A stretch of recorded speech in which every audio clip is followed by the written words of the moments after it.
তো সেকেন্ড সেমিস্টারের সিলেবাস কি আছে? তো যারা এই মুহূর্তে রাজ্যের বিভিন্ন পলিটেকনিক কলেজে ডিপ্লোমা নিয়ে পড়াশোনা করছো, যারা সেকেন্ড সেমিস্টারে উঠলে এই সবেমাত্র, তোমরা অবশ্যই এখন জানার ইচ্ছে আছে যে দাদা আমাদের সিলেবাসটা কি আছে, কোন কোন সাবজেক্ট আমাদেরকে পড়তে হবে, আমাদের এখানে হার্ড সাবজেক্ট কি কি আছে বা কোন সাবজেক্টগুলোকে আমাদের বেশি ফোকাস করতে হবে, সেই নিয়ে দাদা একটা ভিডিও বানিয়ে দাও। তো আমি ভিডিও নিয়ে কিন্তু চলে এসেছি, ঠিক আছে? তো দেখো, এখানে সেকেন্ড সেমিস্টারে কিন্তু তোমাদের কিন্তু সিমিলারলি তোমাদের ল্যাব সাবজেক্টও থাকবে এবং প্র্যাকটিক্যাল সাবজেক্ট তোমার যেটা বলা হয় ল্যাব আর প্র্যাকটিক্যাল, আর হচ্ছে তোমাদের থিওরি সাবজেক্ট থাকবে, ঠিক আছে? তো এটা হচ্ছে আমাদের থিওরি সাবজেক্টের লিস্ট, এটা হচ্ছে আমাদের প্র্যাকটিক্যাল সাবজেক্টের লিস্ট, ঠিক আছে? তো দুটোকে আমি ভালো করে এক্সপ্লেন করে দেবো তোমাদের হচ্ছে কোন সাবজেক্টটা হচ্ছে কি আছে। তো দেখো, প্রথমে তোমাদের যেটা পড়তে হবে সেটা পড়তে হবে তোমাদের কিন্তু এখানে থিওরি সাবজেক্টের মধ্যে, সেটা হচ্ছে তোমাদের ম্যাথমেটিক্স, ঠিক আছে? যেটা তোমাদের আসছে ম্যাথমেটিক্স টু, ঠিক আছে? তো এই ম্যাথমেটিক্স টু তে বেসিক্যালি তোমার এখানে 100 মার্কস থাকবে, ঠিক আছে? যার মধ্যে হচ্ছে এন্ড সেমিস্টার যে তোমাদের এক্সামিনেশন লিখিত এক্সামিনেশন, সেখানে তোমার 60 নাম্বার থাকবে। মিড সেম টেস্ট মানে যেটা তোমাদের ইন্টারনাল হয়ে থাকে, সেখানে তোমাদের 20 নাম্বার থাকবে। কুইজ বা ভাইবা যেটা তোমার থাকে, অ্যাসাইনমেন্ট যেটা থেকে থাকে, সেখানে 10 নাম্বার থাকবে। আর ক্লাসের অ্যাটেন্ডেন্সে তোমাদের কিন্তু এখানে 10 নাম্বার থাকবে। টোটাল তোমাদের কিন্তু 100 নাম্বার কিন্তু এখানে থাকবে, ঠিক আছে? সিমিলারলি তোমাদের সেকেন্ড যে সাবজেক্ট আছে সেটা আছে তোমাদের অ্যাপ্লাইড ফিজিক্স। তো এই অ্যাপ্লাইড ফিজিক্সটা কিন্তু তোমাদের এখানে 100 নাম্বারে কিন্তু এখানে থাকবে। সিমিলারলি তোমাদের সেমিস্টারের শেষে যে তোমাদের লিখিত এক্সামিনেশনটা হয় সেখানে তোমাদের 60 নাম্বার থাকবে। তারপর তোমাদের মিড সেম টেস্ট মানে তোমার ইন্টারনাল 20 নাম্বার থাকবে। তোমাদের ভাইবা বা অ্যাসাইনমেন্ট যেটা তোমাদের লিখতে বলে, সেখানে তোমার 10 নাম্বার থাকবে। ক্লাসের মানে প্রেজেন্ট মানে অ্যাটেন্ডেন্স এর উপর তোমাদের এখানে 10 নাম্বার কিন্তু থাকবে।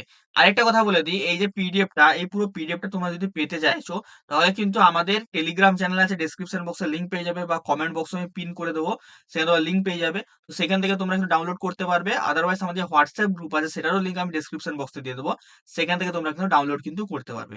আমাদের এখানে দুটো হোয়াটসঅ্যাপ গ্রুপ আছে, একটা আছে আমাদের হচ্ছে পলিটেকনিক সেকেন্ড সেমিস্টার ওয়ান, আর একটা পলিটেকনিক সেকেন্ড সেমিস্টার টু। একটা আমাদের অলরেডি ফুল হয়ে আছে, মানে 1025 জন অলরেডি হয়ে গেছে, তো ওটা তোমরা জয়েন করতে পারবে না। সেকেন্ড যে গ্রুপটা আছে ওটা কিন্তু যে তোমরা জয়েন করে যাবে, ঠিক আছে? যে কোনো একটা গ্রুপে জয়েন করলেই হবে, দুটো গ্রুপে কেউ জয়েন করো না। তারপরে দেখো, তোমাদের যেই থার্ড যেই তোমাদের সাবজেক্ট আছে সেটা আছে তোমাদের কি ইন্ট্রোডাকশন টু আইটি সিস্টেম, ঠিক আছে? তো এটা একটু তোমাদের নতুন সাবজেক্ট, আইটি সিস্টেম, ঠিক আছে? এটা একটু কম্পিউটার টাইপের মানে সাবজেক্টটা বেসিক্যালি, ঠিক আছে? খুবই ভালো সাবজেক্ট, তোমাদের পড়তে কিন্তু ভালো লাগবে। এটাও তোমাদের এখানে 100 নাম্বার আছে দেখতে পাচ্ছ। 60 নাম্বার তোমাদের কিন্তু এন্ড সেমিস্টার এক্সামিনেশন থাকবে। ইন্টারনালে 20 নাম্বার থাকবে। অ্যাসাইনমেন্ট তোমাদের লিখতে দেবে 10 নাম্বার থাকবে। আর ক্লাস অ্যাটেন্ডেন্সে 10 নাম্বার এখানে থাকবে। এছাড়া তোমাদের আরেকটা তোমাদের এখানে হচ্ছে সাবজেক্ট আছে, যেটা হচ্ছে তোমাদের fundamental of electrical and electronics engineering.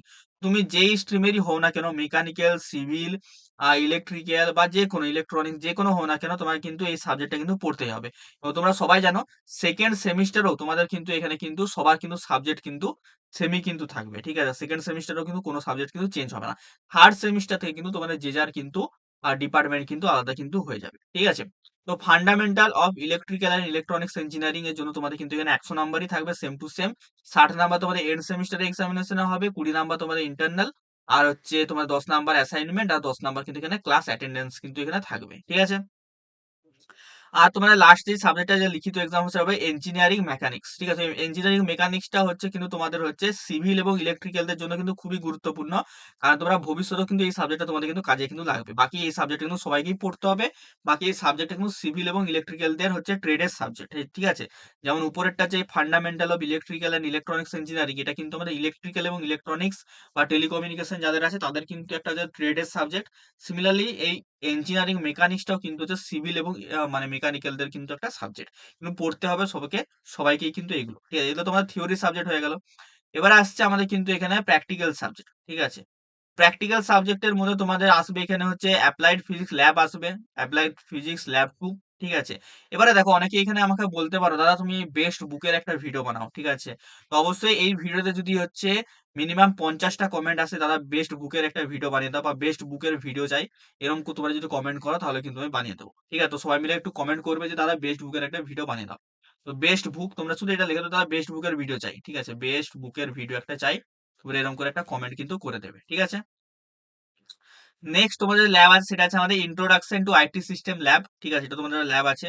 আর যে ল্যাব আছে সেটা তোমাদের fundamental of electrical and electronics engineering এর ল্যাব আছে একটা। আর তোমার এই লাস্টে যেই ল্যাব আছে সেটা আছে তোমাদের কিন্তু এখানে ইঞ্জিনিয়ারিং মেকানিক্স এর একটা ল্যাব কিন্তু এখানে আছে, ঠিক আছে। আবার তোমাদের কিন্তু এখানে আরেকটা নতুন কিন্তু সাবজেক্ট যোগ হবে, সেটা আছে তোমাদের কি ইন্ডিয়ান কনস্টিটিউশন, ঠিক আছে। বেসিক্যালি এটা পলিটিক্স সাবজেক্ট, ঠিক আছে। পলিটিক্যাল সায়েন্সের ইন্ডিয়ান কনস্টিটিউশন সম্বন্ধে তোমাদের কিন্তু এখানে জানতে হবে, ঠিক আছে। এটাও কিন্তু আমাদের হচ্ছে ল্যাব সাবজেক্টের মধ্যেই পড়ছে, তোমরা ধরতে পারো, ঠিক আছে। এটাও তোমাদের ল্যাব সাবজেক্টের মধ্যেই পড়ে ভাইবা বগেরা সব হবে, ঠিক আছে। তো এই সাবজেক্ট তোমাদের কিন্তু এখানে পড়তে হবে, ঠিক আছে। টোটাল তোমাদের কিন্তু এখানে 1000 নাম্বারে কিন্তু এখানে এক্সামিনেশন কিন্তু হবে। টোটাল তোমাদের ল্যাব প্লাস থিওরি মিলে কিন্তু 1000 নাম্বারে কিন্তু এক্সামিনেশন হবে। এই পিডিএফটা তোমাদের কিন্তু ডিটেইলসও কিন্তু দেয়া আছে। ইউনিট 1 ইউনিট 2 তে তোমাদের কি কি থাকবে না থাকবে সমস্ত কিছু এই পিডিএফটা দেয়া আছে। পিডিএফটা ডাউনলোড করার জন্য আমাদের হোয়াটসঅ্যাপ গ্রুপে জয়েন করে যাবে, অথবা তোমরা টেলিগ্রাম চ্যানেলে পেয়ে যাবে। হোয়াটসঅ্যাপ গ্রুপে জয়েন করে যদি দেখতে পাও যে পাচ্ছ না, তোমরা টেলিগ্রাম চ্যানেলটা চেক করবে। আমার ডেসক্রিপশন বক্স এবং কমেন্ট বক্সে আমি লিংক কমেন্টে ফার্স্টেই পিন করে দেবো। সেখান থেকে তোমরা কিন্তু অবশ্যই এটা কিন্তু দেখে নেবে, ঠিক আছে। সবাই দেখে নেবে, কারণ এটা কিন্তু তোমাদের কিন্তু খুবই কিন্তু একটা ইম্পর্টেন্ট সেমিস্টার হতে চলেছে, ঠিক আছে। তো সবাইকে অল দ্য বেস্ট। কারো যদি কোনো আলাদা যদি কোনো কোশ্চেন থাকে অবশ্যই কমেন্ট সেকশনে আমাকে জানাবে। বাকি সবাই ভালো থাকবে, সুস্থ থাকবে। টাটা।